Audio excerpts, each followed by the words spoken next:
nin lulayay Toorey ayaa magaalada Wurzburg ee waddanka Jarmalka waxa uu ku dilay 3 qof halka uu dhowr kalena ku dhaawacay sida ay sheegeen mas'uuliyiinta maxalliga ahi.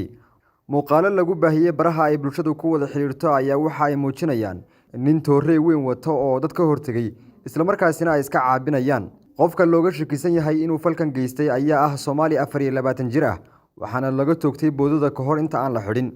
Booliiska ayaa waxa weerarka lagu wargeliyay abbaara 7 fiidnimo waxaana uu weerarku ka dhacay bartamaha magaalada. Wasiirka arrimaha dibadda ee waddanka Jarmalka ayaa waxa uu wariyaasha u sheegay in 5 ka mid ah dadka dhaawacmay ee xaaladoodu aad u liidato isla markaasina aan la hubin inay badbaadi doonaan. Qofka laga shakisan yahay ayaa su'aalo lagu weydiinayaa isbitaal maxalli ah oo la dhigay.